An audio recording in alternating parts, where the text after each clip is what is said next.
Hey guys, glad you're back. Oh, let's set this down. So Jason and I just joined the El Camino Butchers Club of America or somewhere, I don't know. And we decided to start hacking this thing apart. Now, the cool part is we got all kinds of sweet parts. We got headers to bolt on this thing. We got a new radiator. We've got new tires. We've got an intake. We've got, man, we just got piles of parts throughout this thing. Oil, we got antifreeze, we got transmission fluid, we got to swap out the filter and the tranny. We got lube for the rear end. The kicker is next Saturday is Night of Destruction at our local racetrack, and there's a burnout competition. Carmen's going to be in, and Jason wants the Butchered El Camino to be there, and it's crunch time. Can we make it? Will we make it? Will we catch it on fire again? I don't know.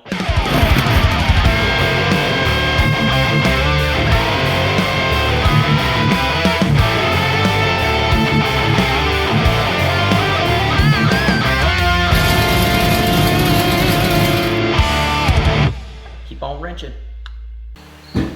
Alright guys, so we're going to pull the distributor out of this because we got to swap the intake. Now, if you can see down in there, it's kind of hard to see, but I've got this rotated around to top dead center. That's lined up with the 0 on the harmonic balancer and 0 on the little timing tab on the timing chain cover on a small block Chevy. So that means that this is either on top dead center or it's 180 off. It doesn't actually matter for us because we're not changing the timing chain or anything like that. We just need to be able to pull this distributor and put it back in the same location. So then the next thing you're going to want to do, unplug all your plug wires. We have ours all marked, so it'll be easy to just plug them all back on. But if you don't know, the firing order is actually on the intake. And you can look them up in a book. It's just Google it. I mean, it pops right up. Now, on your distributor, you're going to remove your cap. And the quick, easy trick is these generally, when they're on top dead center, will point towards the number 1, and all I do is I mark it, my distributor, with a little bit of permanent marker where my tab is, and then that just gets you close. And then I also mark where my vacuum advance is pointed, and I put a little mark over here just so when I drop that back in and I'm trying to line that gear up, I can tell if I'm off one tooth one way or one tooth the other way. It just gets you real close, and you can slap all your shit together, fire it up. If you're off a tooth, no big deal, you can fix it easy. But this is a pretty quick, easy way so that you can just pull it out, slap it back in, and not have any major drama. If you don't put it on top dead center, anyway. This makes it way fast, 5-minute job versus, a 20-minute job or whatever. If you've never done it before, take your time, pay attention to what you're doing. It's really simple. It's not hard. I'll show you when we I'll show you guys when we slap it back in there. But all the old school guys are probably like, I've heard this 100 times, but yeah, you guys know what I'm doing.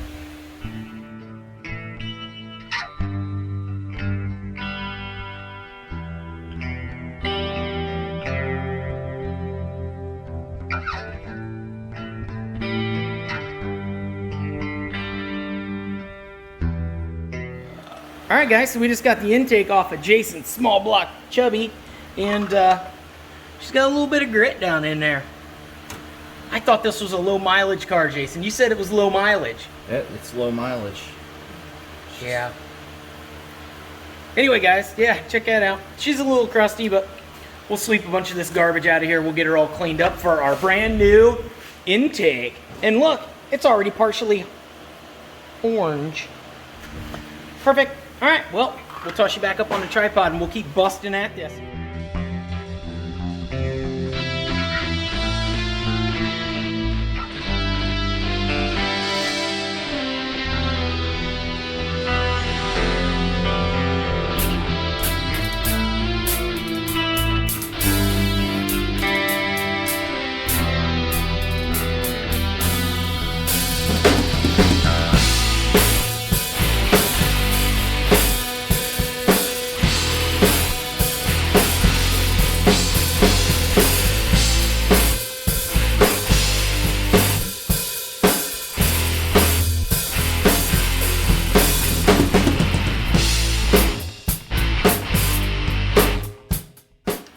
Guys, so it's time to toss the old distributor back in the El Comanche here.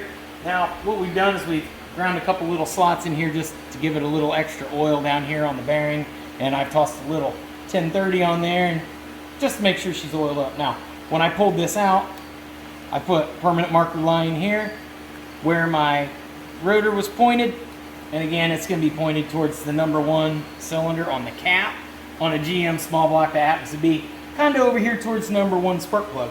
And I also marked the coolant tank right here because that's the direction this was in, and we knew it ran there, so it should run there after install. I got my gasket on here, should be able to drop this baby right down in here.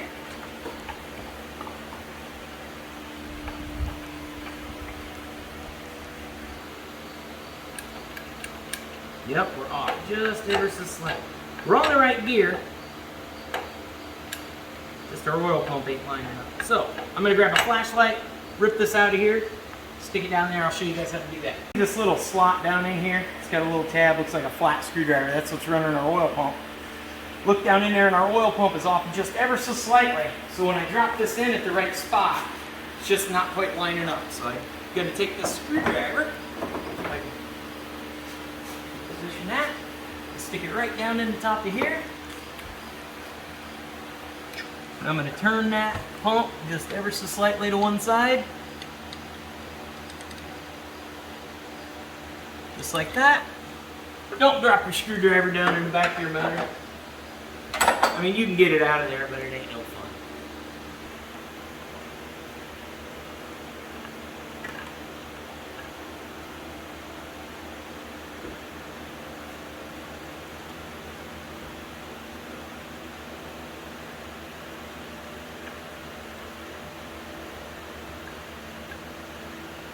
Boom. There we go. I think we're about where we need to be. Look pretty good. Or does that look too far forward? Too far forward. Too far forward? Yep, I think we're off a tooth that way now. I think we're back. Yep. So lift it up, move it forward one tooth.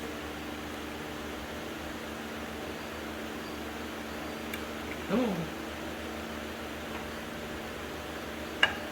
There it is. Is that it?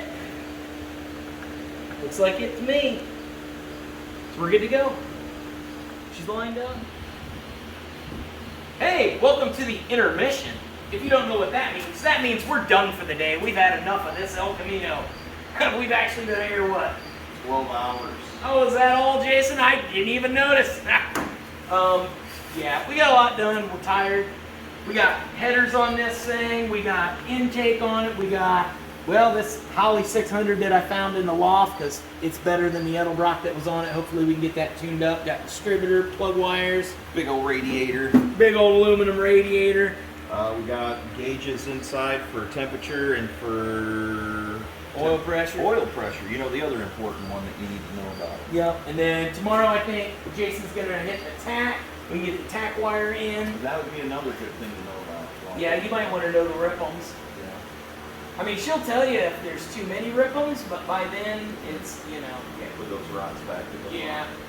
So anyway, we got the oil drained out of it. We're going to toss fresh oil in it tomorrow. We're just letting the residuals kind of drip out of the bottom. We're also going to change transmission fluid, filter, pull the rear end cover off of it. We heard it has a Lincoln locker in it. I don't know if it's really a Lincoln locker. We've seen some other welds on the car. And yeah.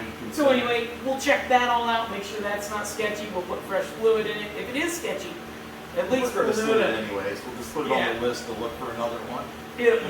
It'll get sent. And yeah, hopefully we can have this thing ready for Night of Destruction. So I'm going to go in and watch some Cletus Cars pay-per-view and drink a couple cold snacks, and we'll hit this thing bright and early tomorrow morning. And yeah, we'll see you guys there. So maybe we'll get some fire smoke out of it tomorrow. Yeah, maybe we can do a Bernie tomorrow. An actual burnout. It won't just be like, oh, I think I can. Right. Yeah. I'm on fire. Yeah. It was rough. Anyway. All right, guys, so I'll get you up underneath the old El Comanche here. Got the old Turbo 350, and I ran the numbers on the back of the block. I don't know if I told anybody this yet or not, but it's actually a 350. We were told it's a 305, but you know, you can't believe nothing you hear nowadays. We got our drive shaft. The floors in this thing are actually pretty solid. It's not in bad shape. There's a little bit of rot there, a little pinhole there. Heat shield's still in there. It's got a little bit right there. Oh, and it's an 81. Which is typical. Somebody's put a piece of sheet metal on the inside to, you know, fix it temporarily, but that'll work. You know, it's your typical. And the back of it's really solid too. Now somebody's pulled the gas tank. We were told that it was probably a good tank, just needed rinsed out, and then we realized that it didn't exist, but that's fine. We don't need that anyway. Yeah, the back's not terrible. None of the body mounts or anything are all rotted out. They typically rot out up in here. It's in really good shape. Frame mounts, everything. Shock perches, spring perches, everything's solid back here. This car is actually probably worth working on, Yeah, it's probably, legitimately, but Jason's not going to do that. it's probably legitimately worth putting back on the road. Yep. We may try that in the future. You hear that, guys? He said he might try that in the future. Anyway, we're going to have to pull this diff cover and see what's in there. It's supposed to have a Lincoln locker. We just want to put fresh fluid in and make sure it's not going to explode immediately. Yeah, If it looks super dangerous, we'll toss a little extra weld on it to hold it together for the time being. And we're also going to pull the transmission pan, toss a new filter in there, and that'll allow us to put some extra fluid in there and wipe whatever's in the bottom of the pan out. Maybe toss a magnet in it. Jason just got the old oil filter on there and the plug back in so we can toss fresh oil in this thing when we're done. Yeah, no dust cover, which is typical. I probably got one somewhere if that's something we decide we want to do. Got the shift modulator. Look at that, it wasn't even hooked up. Perfect, now it's hooked back up. I think we're just gonna put a plug over the end of that. We don't need that shift modulator. He's gonna shift her on the fly. Yeah, it's not terrible. I really like the shims we got here on the old starter. Somebody must not have had a starter bolt. I've got one, and a couple of washers on this one back here. Yeah, typical. I think it ain't broke, so we're not gonna mess with it right now. Work on what you need to work on. So anyway, might check your U-joints, make sure they're not horrible. The front ones are factory still. And rotate it around. Yep, back's factory as well. Those have never been changed. But if they ain't got slop in them, if it ain't broke, don't fix it, right? It ain't broke, don't broke it.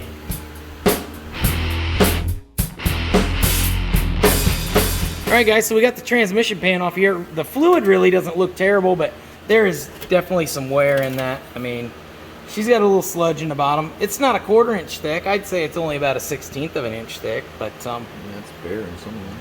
it's not bad.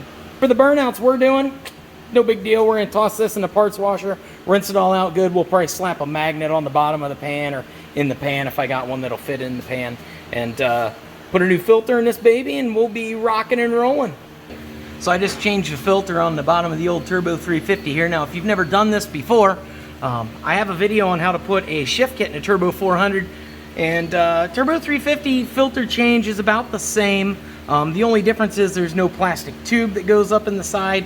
They just have these two little screws. You pop them out. Sometimes they're bolts. Just pull those two bolts out. You drop that down. The other side of your filter is going to look like this.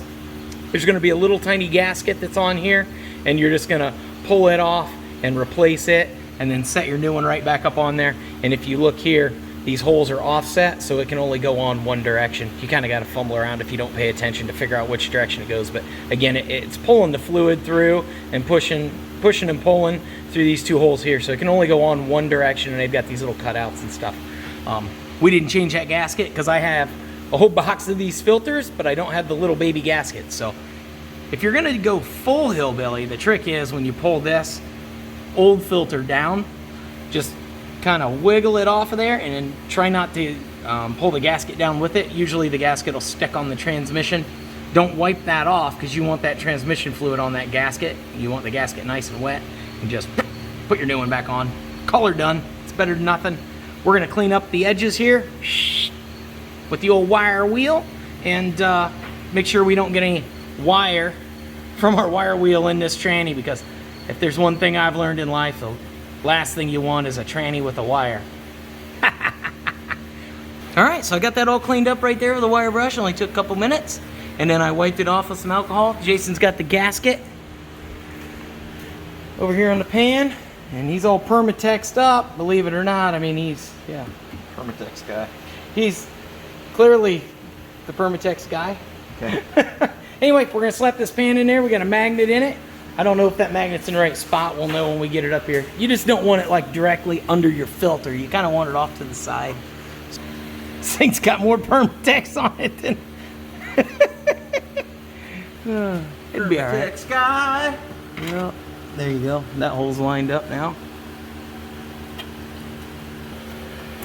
Now, one trick I've learned over the years with these is you just barely hand tighten all the way around all the bolts, guys. And then there is a torque spec for that. I'll look it up, but it's not much. And then you can either torque it to spec, or you can just walk around it with a 3/8 ratchet and just get them snug. If you snug them up, they ain't gonna leak. I mean, you don't have to crank these things down. That's the big problem most guys do, is the gaskets on these. I didn't show you because Jason went hog wild with the gasket and you couldn't really tell. But the Permatex, the gasket isn't real thick on the backside of the bolt, so there isn't a whole lot of gasket right here. And when you over tighten these, it squishes the gasket out where all the bolts are, and then that's where it leaks. It'll start dripping. You've probably seen them before where they're dripping around the bolt. It's because they're leaking actually above the bolt right out there, because like I said, the gasket's only like a 1/16 of an inch wide around the bolt hole. So that's just, don't over tighten them. I mean, that's the thing. And the cork gaskets are actually worse because they're a little bit thicker. They have a tendency to squish out a little bit worse than these paper gaskets, but all the gaskets work. I guess I'm talking too much. Just don't over tighten your damn pan. All right, so as you guys can see, the last guy used a crappy MIG welder. Should use a 220 stick. We don't have one. And yeah, we're just gonna crank the welder up full bore, turn the wire way down, and see if we can't get it to melt these gears together, and go on with life.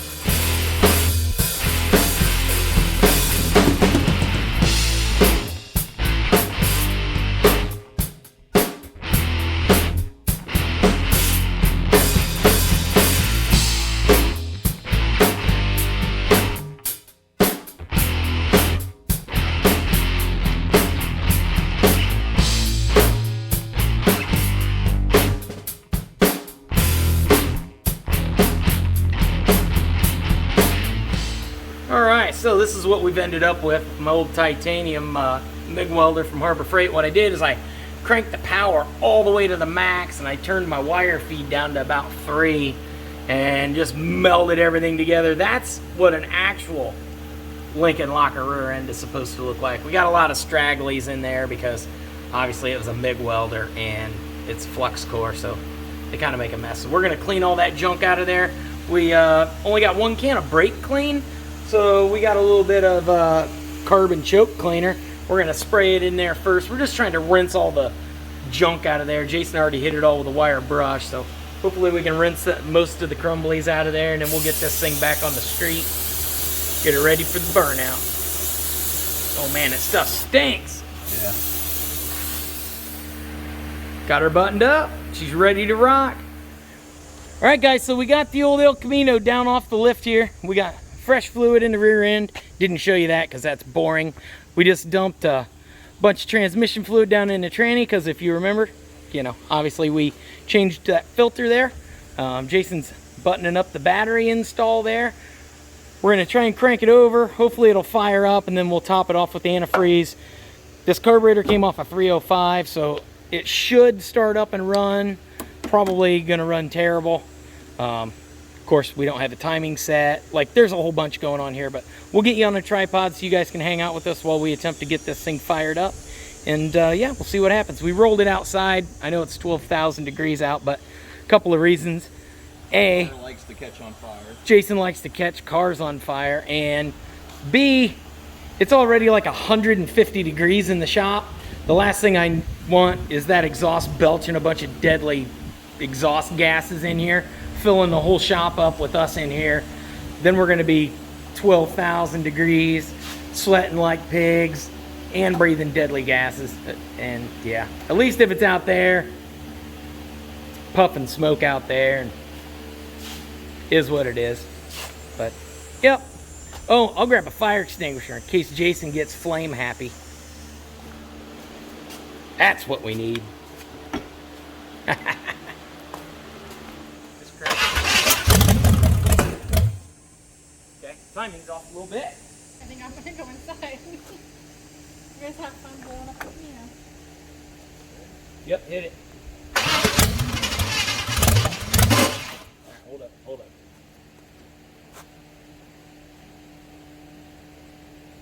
All right, hit it again.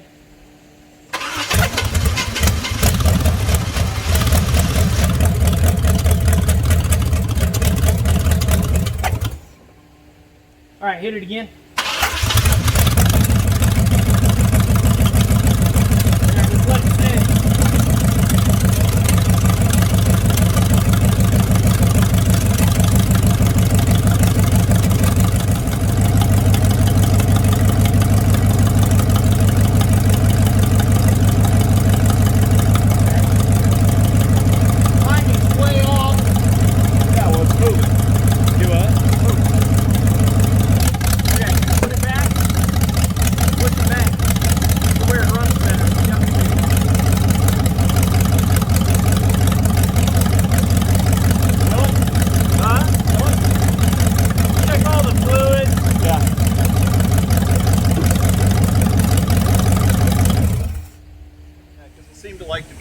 Back here, yeah, but like the carburetor, it definitely was getting a little, like it didn't have enough fuel, or it needs. Well, it's making good vacuum up here. Yeah, it's making. Yeah. So we'll adjust it and see what we get. Yeah. May have one of the plug wires wrong. May have to double check them. You ready? Yeah.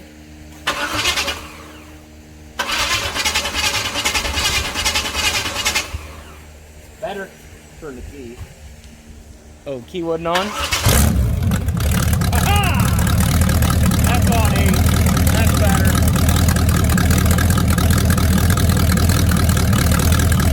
And it's where it wants to be.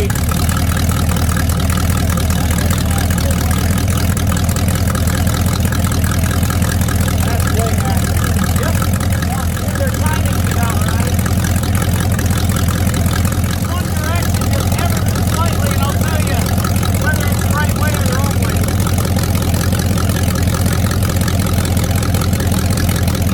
Wrong way, go the other way. Right there. Go back just a smidge. Right there.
Back up a couple feet. Between the two spots. All right, guys, let's see if Jason can do a burnout. And we even got a fire extinguisher back there, since he likes to catch stuff on fire. That's good.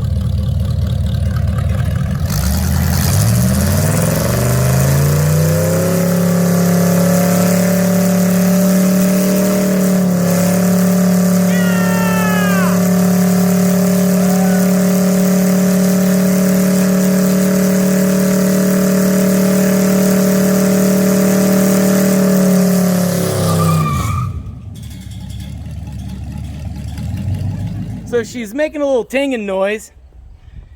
Wondering what it was. The alternator bolt is self-clearancing itself, so probably ought to tighten that up. Yep.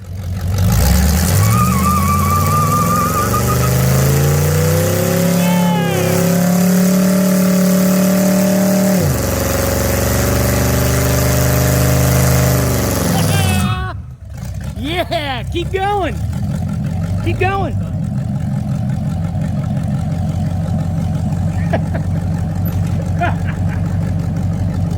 So Jason, how's it feel to successfully do a burnout? Pretty good. Yeah. That was a 1-2 and it got her in both of them. Dude, hey, I'm happy. Yeah, High it's five, bitching. Good job. Sweet. Good job. So like we said at the beginning of the video, guys, it was going to be 2 days of thrashing to get the El Camino ready for Night of Destruction. Here we are. I think we successfully did it. We don't have any major issues. Jason's probably going to come over during the week and button up some stuff, zip ties here, there, maybe some heat protection on a few things. And but beyond that, I mean, basically, if NOD was in an hour, we'd be there. So Carmen's over there hibernating. She's waiting to give this El Camino a little run for its money. And I think we're all ready to party. It's go time. All right, we'll see you guys at NOD. Till then, keep on wrenching. Peace.